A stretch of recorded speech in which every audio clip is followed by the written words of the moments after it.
Juvenel Moïse, le président haïtien, a été assassiné dans la nuit du 6 au 7 juillet dernier par des hommes armés. Plusieurs d'entre eux ont d'ailleurs été arrêtés. C'est une actualité forte qui a suscité de nombreuses interrogations. En tout cas, les enquêtes se poursuivent. Et sa femme, son épouse, aux dernières nouvelles, est hors de danger. Nous allons en compagnie d'abord de Georges Wenceslas Simbi-Aboké, directeur général du groupe médiatique panafricain Label Radio et Télévision, revenir sur cette actualité et sur les autres. Georges, bonjour. Bonjour Aziz, bonjour Robert, bonjour à tous nos auditeurs et téléspectateurs. En compagnie également de Robert Adandé, directeur des rédactions centrales du groupe médiatique panafricain Label Radio et Télévision. Robert, bonjour. Bonjour Aziz, bonjour Georges, excellent dimanche à nos chers téléspectateurs. Alors, on revient avec vous sur ce qu'il s'est passé dans la nuit du 6 au 7 juillet en Haïti. Juvenel Moïse, le président haïtien, n'est plus. Il s'est fait assassiner tôt ce mercredi 7 juillet chez lui par un commando formé d'éléments étrangers. Ainsi est libellée l'annonce faite par le Premier ministre sortant Claude Joseph, qui indique dans la foulée que l'épouse du président, quant à elle, a été blessée dans l'attaque et hospitalisée. Toutefois, il appelle la population au calme et rassure que la police et l'armée allaient assurer le maintien de l'ordre. Le président a été assassiné chez lui par des étrangers qui parlaient l'anglais et l'espagnol. Ils ont attaqué la résidence du président de la République, a déclaré Claude Joseph. La situation sécuritaire est sous contrôle, a-t-il rassuré. Pur produit du monde des affaires, Juvenel Moïse, âgé de 53 ans, avait été élu président en 2016 et pris ses fonctions le 7 février 2017. Pays des Caraïbes, Haïti, l'une des nations les plus pauvres du continent américain, est gangrénée par l'insécurité et notamment les enlèvements contre rançon menés par des gangs dictant leurs lois de manière quasi impunie depuis plusieurs années. Une situation qui a valu à Juvenel Moïse d'être accusé d'inaction face à la crise et de se retrouver confronté à une vive défiance d'une bonne partie de la société civile. Un contexte qui fait bien évidemment appréhender un basculement vers l'anarchie généralisée. Pour rappel, le Conseil de sécurité de l'ONU, les États-Unis et l'Europe appelaient à la tenue d'élections législatives et présidentielles libres et transparentes d'ici la fin 2021. Juvenel Moïse avait annoncé il y a quelques jours la nomination d'un nouveau Premier ministre en la personne de Ariel Henry, avec justement pour mission la tenue des élections. Et ces élections, bien sûr, ont été pendant longtemps la forme de discorde entre le pouvoir et l'opposition, ainsi que entre le pouvoir et la communauté internationale, des élections qui n'ont pas eu lieu et qui pourraient être retardées à nouveau avec ce qu'il s'est passé. On sait aussi que les autorités haïtiennes ont appelé les Nations Unies et les États-Unis à les aider à sécuriser les points stratégiques du pays, notamment à Port-au-Prince. Robert Adandé, est-ce qu'on en sait davantage sur les motivations de ceux qui ont mené cette attaque, puisque plusieurs d'entre eux ont été arrêtés? Alors effectivement, il y a eu 17 arrestations, mais les questions subsistent. Les questions subsistent quant à cet assassinat qui est tombé un peu comme un cheveu dans la soupe de cette configuration politique haïtienne qui battait déjà de l'aile, parce que il faut rappeler que Haïti est un contexte assez particulier d'un point de vue politique. Il y avait quelques remous, quelques tensions qui ont emmené justement la veille de son assassinat à la désignation d'un nouveau Premier ministre, justement avec pour mission d'apaiser ces différentes tensions. Mais bon, entre-temps, il se retrouve la cible de ce commando, un commando qui a été appréhendé. Il se dit qu'il y aurait 15 Colombiens, plusieurs nationalités, bon, la plupart d'Amérique latine. Bon, alors, qu'est-ce qui a motivé cet assassinat? Les questions restent entières. Bon, celle qui a pu être témoin de cette situation à la personne de l'épouse du président Jovenel ne s'est pas encore remise tout à fait de ses blessures, donc on n'en saurait peut-être pas davantage pour le moment. On n'en saura pas davantage pour le moment, mais Georges, ça rappelle quand même que Haïti est dans une zone où l'insécurité est toujours forte.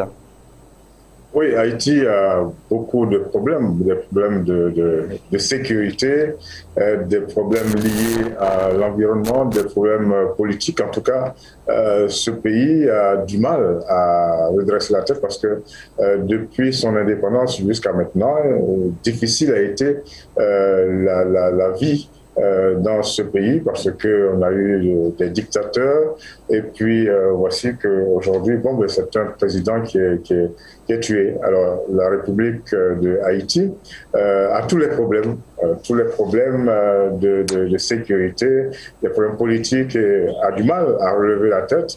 Il va falloir certainement attendre que cette enquête-là avance pour avoir certainement des éléments de réponse sur la grande majorité des questions que l'on se pose. Il va falloir attendre, en tout cas l'enquête sera certainement longue vu tout ce qu'il y a à recouper comme information selon certains spécialistes des questions de sécurité. Mais Robert, est-ce que le fait que les élections ne se soient pas tenues ont été on va dire un accélérateur de ce climat d'insécurité, un amplificateur de ce climat d'insécurité? Certainement que le fait que les élections ne se soient pas tenues à bonne date ait fait le lit à certaines tensions. Mais bon, il y a aussi une tribune pour exprimer ce genre de récrimination. Il y a une opposition dont c'est censé être le travail, il y a une société civile qui peut emboucher cette trompette-là pour amplifier le mécontentement, etc. Mais ça ne se passe pas comme ça par des commandos qui, manu militari, débarquent nuitamment dans le domicile d'un président en exercice pour l'éteindre. Ça ne résout pas le problème du tout. Surtout que le président ne s'est pas opposé radicalement à la tenue des élections. Il a justement nommé un premier ministre quelques heures après pour ça. Donc je crois qu'à moins d'une maîtrise, il doit quand même y avoir deux situations bien distinctes. L'une qui a certainement été à l'origine de l'assassinat du président, et je ne pense pas que ce soit directement lié à la non-tenue des élections. Bon, vous parliez d'enquête, effectivement, les enquêtes vont se tenir. Le Premier ministre par intérim, Claude Joseph, s'est entretenu vendredi par téléphone avec le président colombien Iván Duque, qui a promis sans embâche une bonne collaboration de son pays, en tout cas pour l'avancement de l'enquête. Bon, on espère que les jours à venir permettront d'éluder et d'élucider cet assassinat qui, malheureusement, comme le disait Georges tout à l'heure, va être un gros point d'interrogation sur l'avenir de Haïti, qui n'était pas déjà des plus stables. Et Haïti, Georges Aboké, selon également de nombreux analystes, serait victime d'une sorte de malédiction? Malédiction, non, puisque, bon, si on prend le côté environnement avec les séismes que l'on a eu il y a quelques années, bon, peut-être, mais sinon, ce sont les hommes qui font les événements. Donc, Haïti a eu beaucoup de difficultés à se gérer avec des présidents qui étaient des personnalités qui s'occupaient plutôt d'elles-mêmes, donc très peu d'actions en direction du peuple, et donc c'est tout ça peut-être qui fait dire que Haïti est frappé de malédiction, mais en dehors des séismes, parce que c'est une île a comment dire ça, dans son fond des mouvements d'éruption volcanique. Et donc, en dehors de ça, ce sont les hommes qui font la vie là-bas. Et donc, bon, on regarde ce pays, on sait que ça n'a pas du tout été facile pour ce pays parce qu'il fallait montrer que cette République noire ne pouvait pas avancer par rapport à la Martinique, par rapport à comment on va dire ça, à d'autres îles qui sont restées des départements français. Donc, à un moment donné, il a été question de faire en sorte, un peu comme la Guinée en 1958, faire en sorte que ça ne marche pas. Est-ce que c'est ça la malédiction? Bon, on espère que les nouvelles générations qui sont en place vont inverser la tendance. Sinon, ce pays est frappé de grandes difficultés et souvent, on ne sait pas pourquoi. Il y a énormément d'interprétations. En tout cas, on espère pour Haïti que la situation va s'améliorer et que le secours qui a été demandé aux Nations Unies et aux États-Unis sur le plan sécuritaire va rapidement intervenir, qu'il y aura une suite pour permettre de maintenir la sécurité dans le pays. Vas-y. Oui, Robert? Si vous permettez, par rapport à la question de tout à l'heure, il y a un autre élément, c'est que les populations elles-mêmes se sont offusquées et se sont senties choquées du fait que ce soit des étrangers qui soient venus assassiner leur président. Donc, ça veut dire que ce n'est pas non plus une action qui a apaisé, rassuré ou contenté les Haïtiens. Sachant aussi que plusieurs personnes du dispositif sécuritaire du président ont été appréhendées dans le cadre d'une enquête pour savoir comment est-ce que une situation comme ça a pu se produire sans que il n'y ait eu de riposte ou de... Mais certaines caméras de surveillance, ça a été évoqué sur certains sites d'information, ont montré des séquences où il y aurait eu des détonations ou bien des échanges de coups de feu avant de gagner donc l'intérieur de la résidence privée du président Jovenel Moïse. Oui, exactement. Maintenant, des échanges de coups de feu, oui, mais il n'y a pas eu de... Il y a pas eu de... En tout cas, à moins que je ne me trompe, peut-être qu'il y a une information qui m'a peut-être échappé, mais il n'y a pas eu de blessés ou de morts parmi ceux qui étaient censés sécuriser le président. D'où le fait que la police ait essayé de se renseigner auprès des membres de ce dispositif sécuritaire pour savoir réellement ce qui s'est passé. C'est curieux quand même, hein, qu'il n'y ait pas eu... On peut aussi dire que le renseignement n'a pas marché. La maîtrise de l'information n'a pas marché parce que pour qu'un commando comme ça fasse cette action d'éclat, eh bien, il a bien fallu qu'ils se réunissent, qu'ils s'organisent et tout. Et donc, cela veut dire que l'organisation des renseignements n'a pas bien marché. Une déférence des renseignements peut-être. L'enquête va probablement lever, faire la lumière sur ces différents points d'ombre. Faut-il que de hauts responsables de la police chargés directement de la sécurité du président haïtien ont été appelés à comparaître, ont été convoqués par la justice pour donner leur version de ce qui s'est passé? Une version qui permettra sûrement de comprendre un peu mieux ce qu'il s'est passé. Exactement, exactement. On l'espère en tout cas.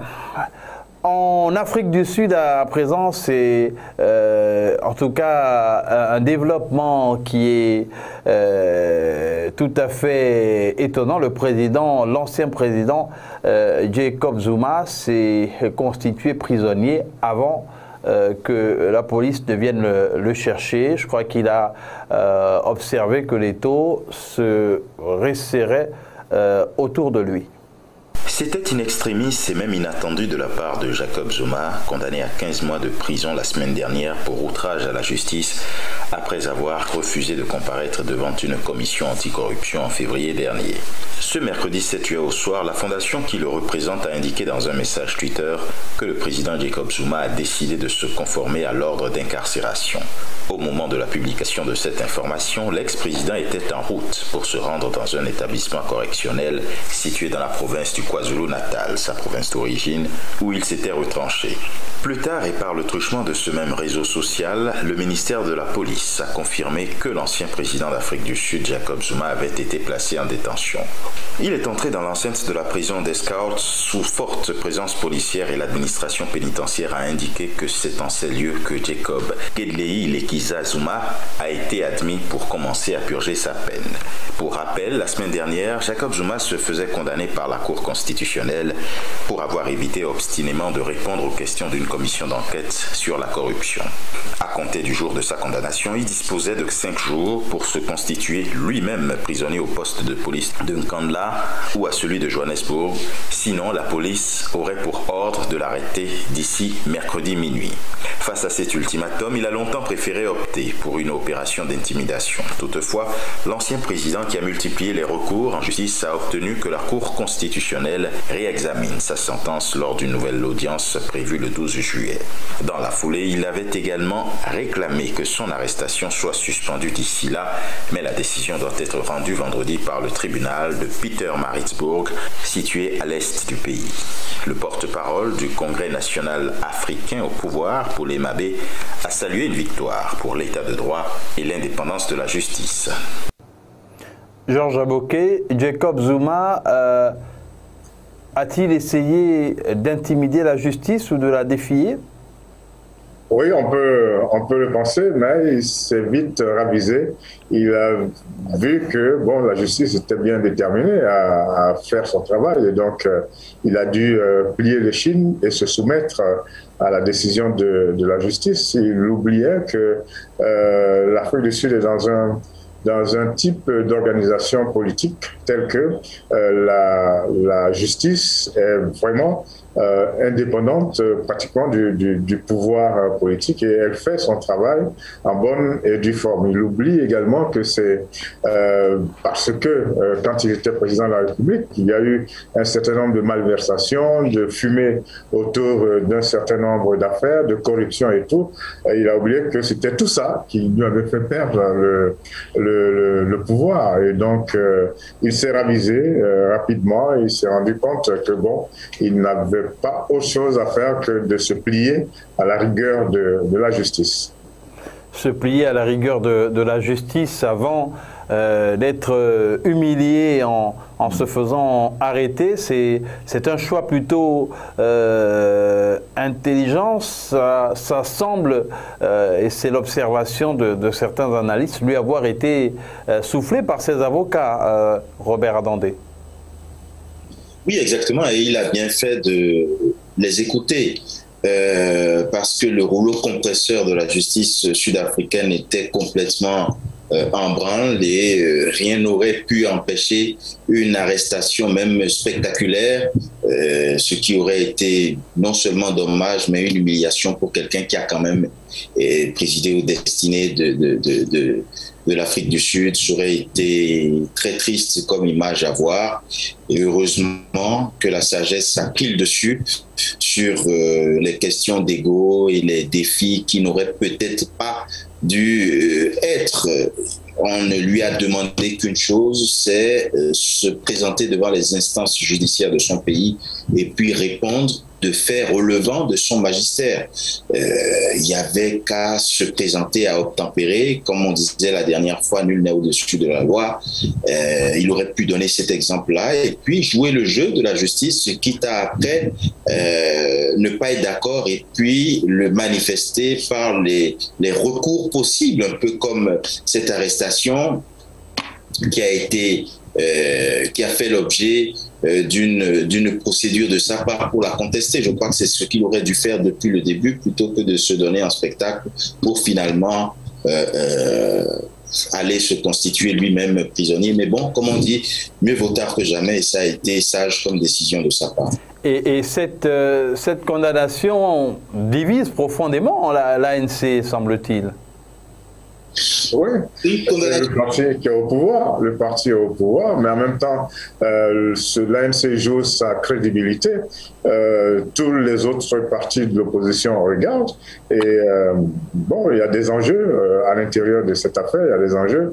Est-ce que l'ANC, si l'ANC ne joue pas à la carte de la rigueur, est-ce qu'il ne va pas encore perdre? Parce que pendant les dernières élections, que ce soit les élections locales ou celles des parlementaires, eh bien, l'ANC a laissé des plumes. Alors, l'ANC craint peut-être de continuer pendant un bon moment de laisser des plumes. Et donc, il faut que ce parti se ravise et fasse en sorte que, eh bien, toutes les affaires liées à la corruption soient réglées de la façon la plus transparente possible. Ça donne à l'ANC eh bien, suffisamment de force pour repartir à l'assaut dans les prochaines élections qui vont avoir lieu. Et puis, il ne faut pas oublier que nous sommes, encore une fois, j'insiste sur le type de régime qu'il y a en Afrique du Sud. C'est un régime parlementaire. Et donc, les parlementaires, la justice ont décidé de faire leur travail. Donc, ils font leur travail et Jacob Zuma a beau être un ancien président, il est obligé de se soumettre aux injonctions de la justice. Maintenant, secrètement, peut-être, il espère que le recours qui a été introduit par ses avocats va marcher. Peut-être que dans quelques jours, on va desserrer l'étau, le libérer, mais l'affaire ne sera pas pour autant bouclée, ne sera pas pour autant terminée. Et il devrait, Robert Adandé, avoir purgé au moins 3 mois pour bénéficier, dit-on,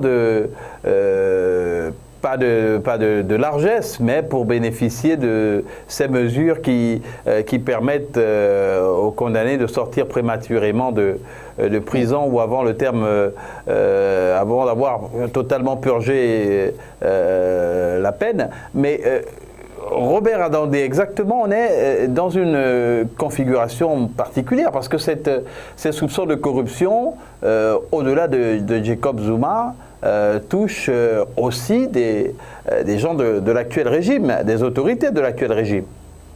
Oui, et c'est pour ça que le pouvoir ne peut pas se louper parce que le président Cyril Ramaphosa a pris l'engagement d'en découdre avec la corruption et cette appréhension, cette arrestation de Jacob Zuma est un signal fort. Le pouvoir est obligé d'aller jusqu'au bout dans cette ambition, dans cette volonté de taper dans la fourmilière et de remettre le pays sur les rails. Maintenant, ce n'est pas évident parce que, comme vous le dites, les tentacules sont très étendus et il n'est pas évident d'en découdre de façon radicale ou définitive. Bon, maintenant, des signaux comme ceux-là sont quand même pour le président Cyril Ramaphosa et la justice sud-africaine des symboles forts de cette volonté quand même de mettre de l'ordre et puis de conscientiser les uns et les autres. Il faut moraliser, Georges Aboké, la vie politique, moraliser les acteurs politiques, mais on a quand même une sorte de crise au sein de l'ANC parce que ces soupçons de corruption au sein de l'ANC touchent également de nombreuses personnalités. Oui, forcément, Jacob Zuma, il a tout un cercle autour de lui et c'est vite fait que ce cercle-là dise que, bon, c'est une sorte d'acharnement sur un ancien président, mais une chose est claire, c'est que ce sont ces affaires sales qui ont fait qu'il a perdu le pouvoir et c'est sur ces affaires sales-là que la justice veut l'entendre pour pouvoir sortir avec un verdict. Donc, c'est une obligation pour Jacob Zuma de se soumettre à la justice. Sans oublier, on insiste aussi également que l'ANC est au pouvoir depuis qu'il y a eu des élections véritables en Afrique du Sud, mais l'ANC progressivement a perdu des points parce que justement les pontes de ce parti-là, certains en tout cas, ont montré leur limite dans tout ce qui est correct, et donc petit à petit l'ANC a laissé des plumes, et les autres partis d'opposition regardent avec beaucoup d'attention ce qui se passe au niveau de l'ANC. Et le résultat, c'est qu'il faut faire en sorte que, quel que soit le grade, quelle que soit la position que l'on occupe, eh bien, on ne peut pas ne pas se soumettre aux injonctions de la justice. Et en Afrique du Sud, c'est courant, il y a beaucoup de scandales financiers, et si les dirigeants de l'ANC veulent continuer d'avancer, veulent continuer de garder, on va dire, le pouvoir à eux, ils ont intérêt à faire en sorte que la justice fasse toute la lumière sur toutes les affaires sales des dirigeants, qu'ils soient actuels ou passés. Aujourd'hui, on a Jacob Zuma qui est en difficulté plusieurs années après avoir exercé le pouvoir. Ça pourrait être la même chose demain pour Cyril Ramaphosa, même s'il fait de la lutte contre la corruption également le cheval de bataille de son magistère. Oui, nul n'est au-dessus de la loi. Même lui, il devra rendre compte de ce qui s'est passé sous son magistère. S'il est relevé pendant son passage quelques points d'ombre à éclaircir, il devra se plier à ce jeu-là de la justice et puis montrer patte blanche. Sinon, bon, le même sort pourrait lui être réservé. Et c'est valable pour tous ceux qui passeront même après lui. Mais que doit-on retenir finalement? Parce qu'on a l'impression qu'à chaque fois que certains chefs d'État, qu'on a une alternance dans certains pays, les anciens chefs sont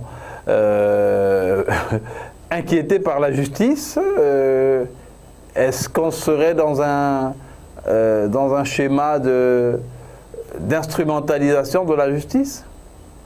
Dans le cas de l'Afrique du Sud, je ne crois pas, puisque ce sont les affaires sales de corruption qui ont entraîné la chute de Jacob Zuma. Il était au pouvoir et ce sont les affaires sales qui ont fait qu'il a perdu le pouvoir. Donc, c'est vrai que chaque fois, on veut politiser certains problèmes, mais là, il a perdu le pouvoir parce que, bon, autour de lui et dans son mandat, il y avait eu beaucoup d'affaires lugubres, de corruption, d'écrans, de sociétés écrans pas très nettes. Et donc, ça fait qu'il a perdu le pouvoir. Donc, il ne peut pas rétro-pédaler et dire qu'il y a une sorte d'acharnement de la justice sur lui.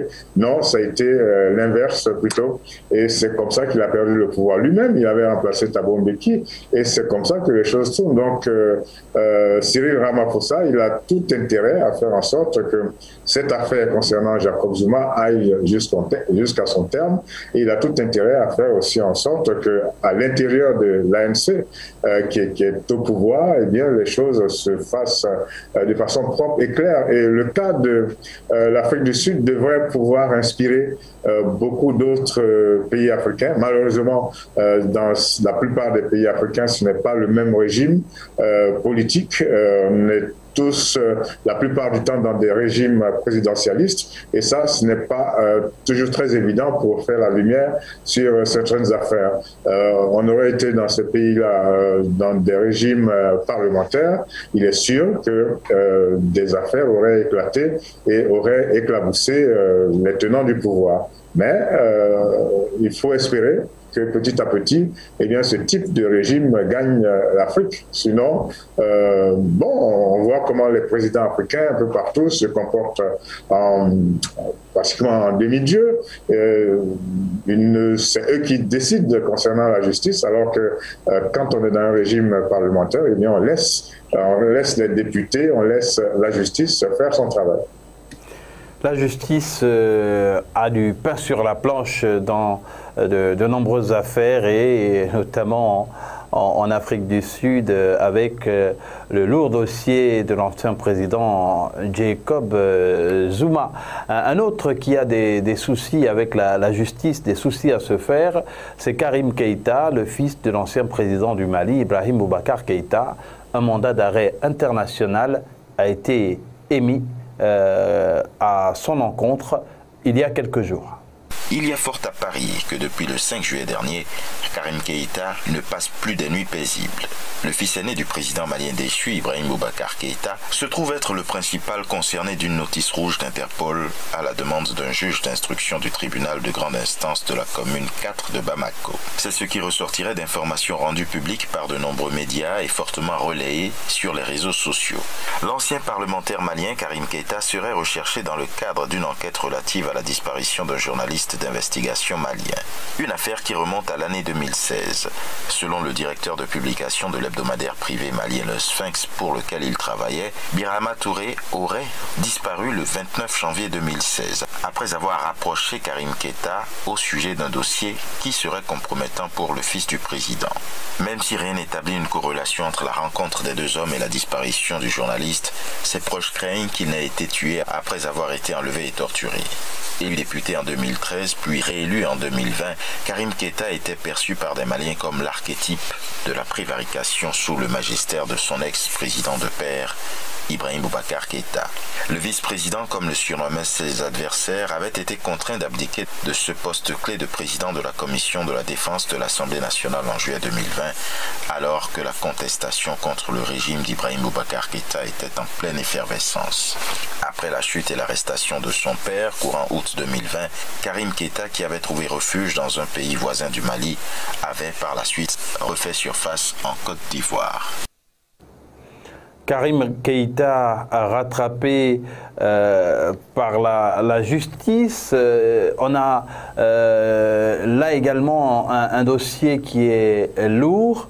Il n'y a pas encore de lien établi entre Karim Keïta et la disparition d'un journaliste il y a quelques années, mais il y aurait des pistes qui pourraient faire le lien. Robert Adandé.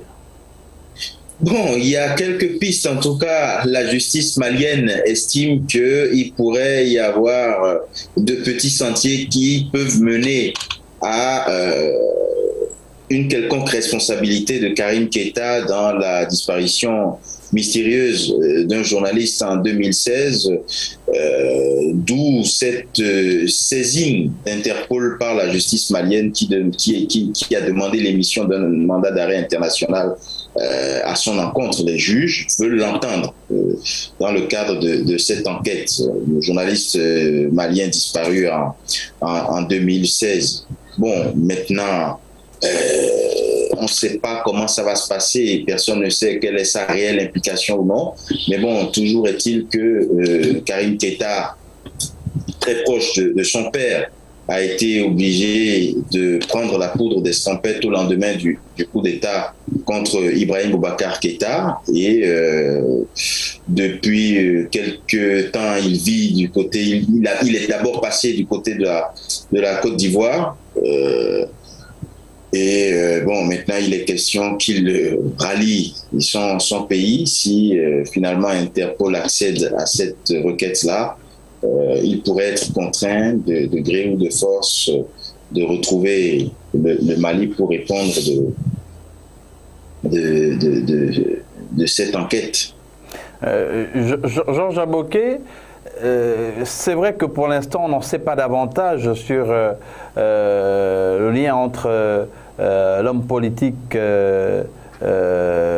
donc Karim Keïta, et le journaliste disparu, mais ça rappelle combien il est difficile et parfois périlleux pour certains journalistes de travailler sur certains dossiers. Oui, le journaliste Birama Touré a disparu et depuis, c'est un gros mystère.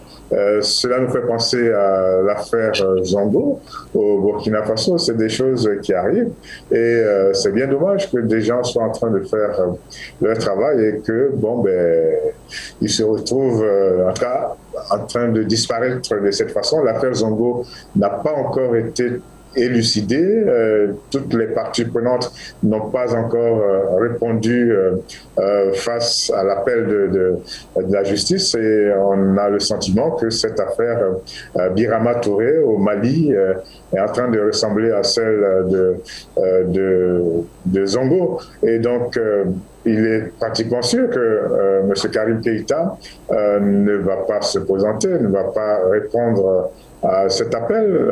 Est-ce que la Côte d'Ivoire va le livrer? Ça va être étonnant quand on regarde la qualité des relations entre les dirigeants de Côte d'Ivoire d'une part et les dirigeants actuels de la transition d'autre part. N'empêche qu'il devrait normalement venir répondre de ses actes. Si la justice l'interpelle, si la justice l'appelle, c'est que, d'une façon ou d'une autre, il se trouve concerné par cette affaire. Maintenant, cela ne veut pas dire non plus qu'il est forcément coupable. C'est une question de faire la lumière. Donc, on espère que les journalistes vont pouvoir faire tranquillement. Certains journalistes, Birama Touré, c'était journaliste d'investigation. Et quand on est journaliste d'investigation, on fouine un peu des fois dans des affaires scabreuses. On trouve des dossiers sales et les propriétaires de ces dossiers sales-là, ils ont tendance à mettre fin à la vie de ces journalistes-là. Donc, on espère que la lumière va être faite de la même façon qu'on espère que celle concernant le journaliste Zongo au Burkina Faso, un jour, en tout cas, on espère que la lumière va être faite.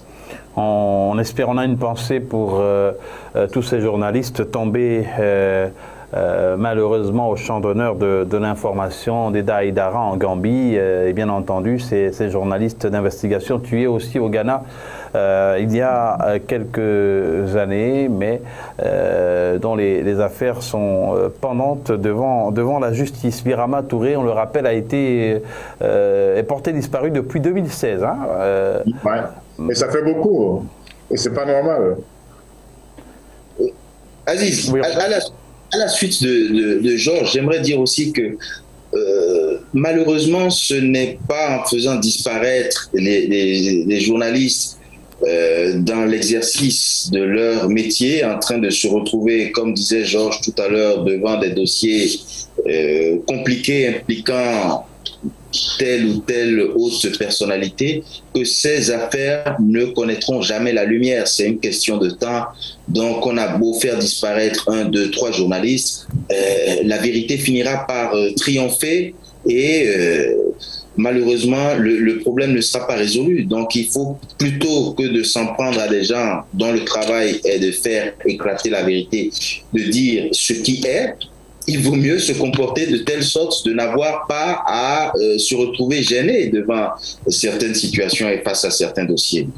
Et justement, ce qui va à l'encontre de Karim Keïta, c'est que tout le monde a vu son train de vie, il a beau être fils de président, à l'époque, il avait un train de vie tel, avec beaucoup de fêtes et tout, un train de vie ostentatoire, et donc tout ça pousse des journalistes à aller voir ce qui se passe. Et donc, il avait beau être député également, certainement que des affaires sales le suivaient et Birama Touré était certainement en train d'enquêter là-dessus, mais pour le moment, rien ne dit qu'il est coupable. On espère seulement qu'il va répondre à l'appel de la justice. L'appel de la justice qui se matérialise par ce mandat d'arrêt émis contre Karim Keïta. Appel de la justice malienne, bien entendu. C'est un juge malien qui souhaite entendre, qui tient à entendre Karim Keïta dans l'affaire de la disparition du journaliste d'investigation Birama Touré en 2016. Le sommet du G5 Sahel en mode virtuel s'est tenu hier, donc il s'est tenu plutôt vendredi, un sommet qui a été l'occasion pour le président français Emmanuel Macron, à la droite de qui s'est trouvé le président du Niger, Mohamed Bazoum. Il était d'ailleurs le seul président présent à l'Élysée auprès d'Emmanuel Macron. Ça a été l'occasion pour le président français, disais-je, de préciser le calendrier de retrait des troupes françaises et aussi de réorganisation de l'opération Barkhane. Robert. Oui, alors, ce sommet a permis à la France d'annoncer officiellement qu'elle commencera à fermer les bases, un certain nombre de bases dans le nord du Mali à compter du second semestre de l'année 2021. Et justement, dans le cadre de cette réduction annoncée de sa présence militaire dans la région du Sahel, le président Emmanuel Macron n'a fait que juste confirmer ce qui avait déjà été dit il y a quelques jours. Maintenant, ce ne sera qu'un redéploiement, ce ne sera qu'une réorganisation parce que la France ne compte pas partir définitivement de cet espace-là non plus. Il sera question de viser avec les différents responsables, les différents chefs d'État de cette région-là pour voir de quelle manière est-ce que la coopération, la collaboration se fera de façon plus intelligente. Georges, la France, finalement, sous la pression de pas mal d'activistes, semble être obligé de revoir sa position au Sahel, de revoir de façon un peu plus pratique ce qui a été mis en place comme dispositif. Bon, le président Emmanuel Macron, le président français, lui propose qu'il y ait d'abord un redéploiement des troupes. Il va passer de 5 000 à 2 500, 3 000 soldats. C'est quand même beaucoup. Et on constate que la France, malgré l'annonce qui avait été faite il y a quelques semaines, la France reste présente dans le G5 Sahel, reste présente dans le Sahel, mais avec une réorganisation, parce que le contraire nous aurait vraiment étonné. Ce qu'on peut retenir de ce sommet du G5 Sahel, c'est que les dirigeants français et africains se sont rendus compte que les actions des terroristes avaient tendance à bouger, à quitter la zone des trois frontières, même si c'est toujours chaud là-bas, pour descendre. Et ce ne sont pas les autorités ivoiriennes qui vont dire le contraire. Dans le nord de la Côte d'Ivoire, on a vu que régulièrement, il y avait des attaques et avec des morts. Donc, l'une des satisfactions, c'est que ce sommet du G5 Sahel a pris en compte le fait que les terroristes sont en pleine mutation, en pleine réorganisation et maintenant il est question de ne plus seulement s'occuper du Sahel, mais également des territoires côtiers. Il faut tenir compte de ces nouveaux éléments pour la riposte face à l'invasion terroriste ou bien aux assauts terroristes, Robert, mais en même temps, il faut qu'au sein des pays du G5 Sahel, on s'organise mieux, il faut pouvoir être moins dépendant de la France, entre autres. Oui, il faut essayer d'être moins dépendant de la France, des autres puissances occidentales ou d'ailleurs, mais ça nécessite des moyens, il faut s'en donner les moyens. C'est une riposte d'un point de vue humain, d'un point de vue matériel, qui a un coût énorme. On a vu la dernière fois, même au sein des pays africains, des déploiements, des mises à disposition de contingents militaires, etc. Je crois que c'est une lutte qui ne peut pas, de façon évidente ou immédiate en tout cas, se faire de façon isolée, de façon seule. On est obligé d'avoir une stratégie d'ensemble. Maintenant, dans cette stratégie d'ensemble-là, entre pays voisins, pays frères qui partagent les mêmes réalités, les mêmes difficultés de ce point de vue, sur bien d'autres points de vue aussi, il est question déjà d'avoir une même stratégie et de voir comment, à court, moyen ou long terme, devenir plus indépendant. Pas non plus faire sortir toutes ces puissances-là de façon brusque ou immédiate, mais voir progressivement comment être autonome dans ce sens-là. Mais encore une fois, c'est une question de moyens. C'est une question de moyens. Les moyens, il faut les trouver, surtout qu'il y a des soupçons de richesse dans les différents sous-sols du continent africain. Peut-être qu'il va falloir penser à hypothéquer certains de ces biens pour au moins se doter de l'équipement nécessaire. Ou bien y a-t-il là aussi de gros problèmes de gouvernance? Oui, si vous regardez, par exemple, au Burkina Faso, ils sont de plus en plus nombreux, ceux qui se plaignent. Il y a eu même des manifestations, des marches et tout. Et la grande question, les citoyens burkinabés demandent à leur président qu'est-ce qu'il fait exactement contre les attaques terroristes, parce que dernièrement, les attaques ont été lourdes, ont donné comment on appelle ça, des conséquences trop lourde, avec un peu trop de morts. 150 morts d'un coup, ça fait beaucoup. Et donc, les Burkinabés sont en train de demander des comptes à leur président. Et ça va être comme ça un peu partout. Alors, la question, c'est les pays africains ont-ils, même avec la présence de la France, ont-ils les moyens de faire face à ces attaques terroristes? L'une des solutions dont on ne parle pas beaucoup, c'est le développement économique.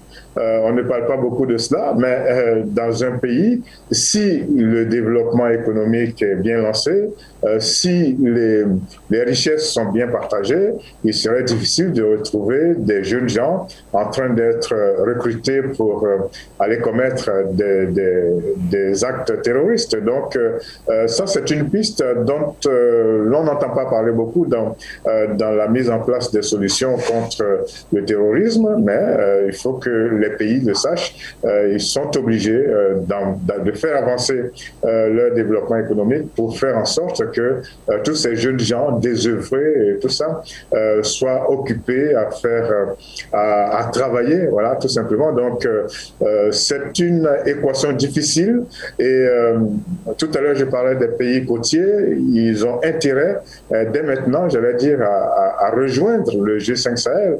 Il ne faut pas attendre que ça soit difficile, compliqué. C'est vrai, en Côte d'Ivoire, il y a un établissement qui a été mis en place pour lutter contre le terrorisme. Donc, il est temps que la Côte d'Ivoire, le Sénégal, le Ghana, le Togo, le Bénin, etc., se mettent ensemble et rejoignent les efforts qui sont faits au niveau du G5 Sahel. Sinon, on voit que ça descend petit à petit et ça, c'est dangereux.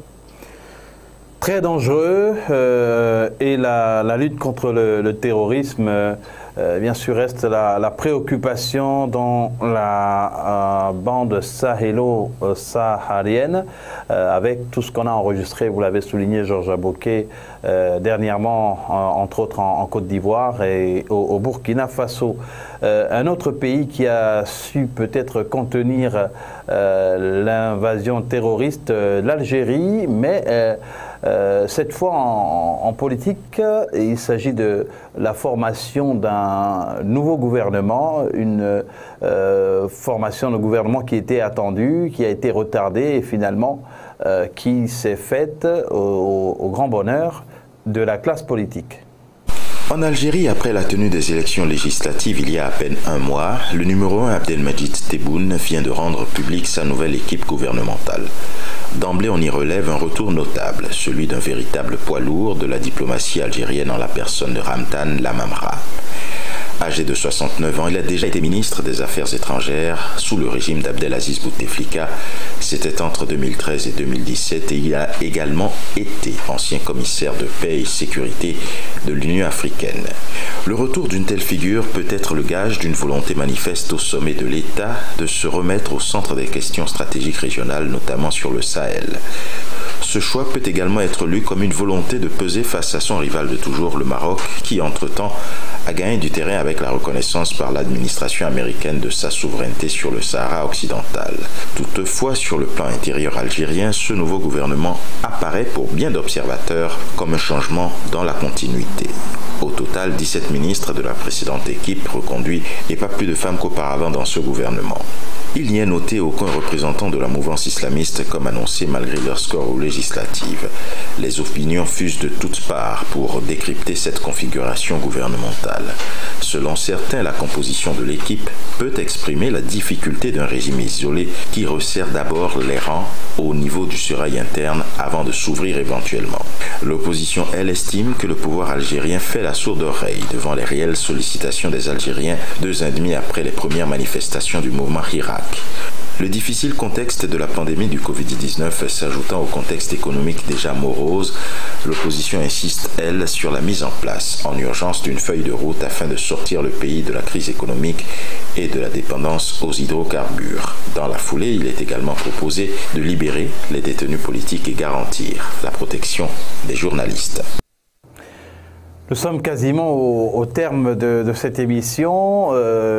Messieurs, Georges, d'abord, ce nouveau gouvernement va pouvoir faciliter les choses, décrisper le climat politique en Algérie?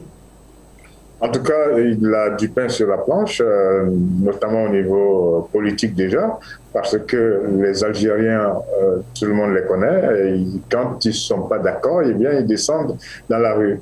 Et donc, ce gouvernement a pour mission de faire en sorte que toutes les difficultés, notamment liées au Covid et tout, soient plus ou moins aplanies. Et puis, bon, ce qui est satisfaisant là-dedans, c'est que c'est un gouvernement resserré. Ça n'a pratiquement rien à voir avec la quarantaine de ministres qu'on a dans certains gouvernements, dans certains pays africains. Et donc, bon, les Algériens attendent que ce gouvernement se mette au travail, surtout qu'il a été validé par le Parlement. Il faut se mettre au travail et il y a parmi les anciennes figures, certaines qui reviennent, comme le ministre des Affaires étrangères, Robert. Oui, alors l'Algérie s'est dotée d'un nouveau gouvernement qui a vu quand même la moitié des ministres sortants reconduits après ces élections législatives qui, selon l'opinion nationale, a été marquée quand même par un taux d'abstention record. Alors, on a une grosse surprise, c'est Ramtan Lamamra, l'ancien chargé de politique extérieure sous le président Abdelaziz Bouteflika, qui est revenu aux affaires, qui a remplacé Sabri Moukadoum aux affaires étrangères. Bon, c'est quand même quelqu'un qui a été aussi au niveau de l'Union africaine, si je ne m'abuse, et donc visiblement ça donne l'impression quand même d'une volonté d'ouverture de la part du président Abdelmadjid Tebboune. Bon, l'opinion relève aussi quand même que c'est un gouvernement qui n'a pas été ouvert à tous les différents courants, que c'est une équipe un peu resserrée, histoire de voir dans quelle mesure être plus fort avant de s'ouvrir aux autres forces politiques. Bon, on verra bien. Ce qui est sûr, c'est qu'il n'est pas évident qu'un prochain gouvernement soit attendu dans les jours à venir. Donc, on verra quand même ce que fera cette nouvelle équipe et en espérant qu'elle qu'elle permettra à l'Algérie d'aller vers des lendemains meilleurs. L'Algérie qui, on se souvient, a été secouée par un mouvement qui a entraîné la chute du président Abdelaziz Bouteflika. Il s'agit du mouvement Hirak qui a entraîné bien sûr de grands chamboulements et notamment la démission du président Abdelaziz Bouteflika. Et sans oublier que les élections législatives ont été dominées par, justement, c'est l'une des conséquences de ce que vous dites, par les indépendants. Et les indépendants qui souvent, Robert, finissent par être aspirés par le parti au pouvoir. Oui, ça c'est un peu une sorte de tradition du côté de l'Algérie. Bon, toujours est-il que l'équipe qui est celle-là pourra, après, là on a nommé que l'équipe gouvernementale, et l'équipe gouvernementale travaillera bien évidemment avec d'autres sources. On espère que à ce moment-là, les indépendants seront sollicités et pourront faire valoir leurs différentes propositions. Et on peut dire que les indépendants un peu partout sont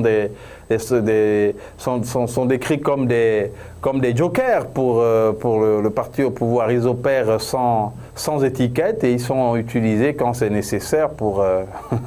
Bon, ben là, ce sont les commentaires de certains analystes politiques qui pensent que les indépendants sont presque toujours au service du pouvoir.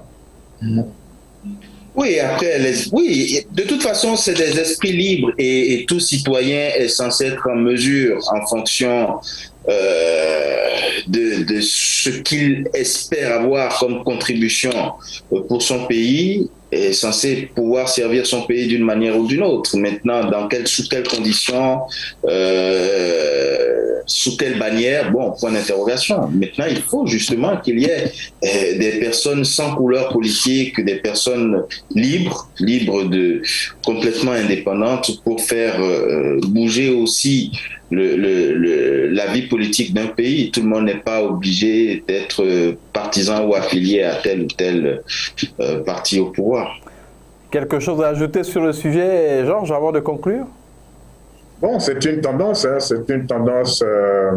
actuelle que les indépendants s'emparent d'une bonne partie du pouvoir un peu partout. On a vu en quelque sorte en France avec Emmanuel Macron, les partis classiques de droite et de gauche se sont retrouvés en arrière-plan et c'est un peu comme ça un peu partout. Et c'est une tendance, on va dire, du moment. Voilà, si, Georges. Ouais, puisque l'Algérie a été secouée par les mouvements de la rue. On espère que ce gouvernement va se retrouver et va faire en sorte que les jeunes qui étaient en première ligne concernant ce mouvement de la rue aient satisfaction au niveau de l'école, au niveau des emplois. Ça, c'est un gros problème quand on se retrouve en Afrique du Nord. La jeunesse a des problèmes pour retrouver un emploi, une activité professionnelle, et ça, c'est pas toujours très évident. En tout cas, ça va être les grandes préoccupations de ce gouvernement. Et ce soir, Georges Aboké, nous allons nous rendre de quel côté dans le Ce soir, on va aller dans l'océan Indien, retrouver un pays qui est une île, c'est un archipel, j'allais dire, les îles Comores. Très bien, nous allons à la découverte des Comores et de ses habitudes, des Comores aussi, secouées souvent par des crises politiques. Ça n'a pas toujours été très stable, mais bon, on va vous proposer ce soir une photographie actuelle de ce pays. En tout cas, merci de nous avoir suivis, à vous, fidèles téléspectateurs de la Belle Radio et Télévision, la chaîne panafricaine internationale et de l'émission Actu 7. Merci Robert, merci Georges. Merci. Merci Aziz, merci. Merci et bon dimanche. Bon dimanche, chers téléspectateurs. Très bonne suite de programmes sur la Belle Radio et Télévision, la chaîne panafricaine internationale.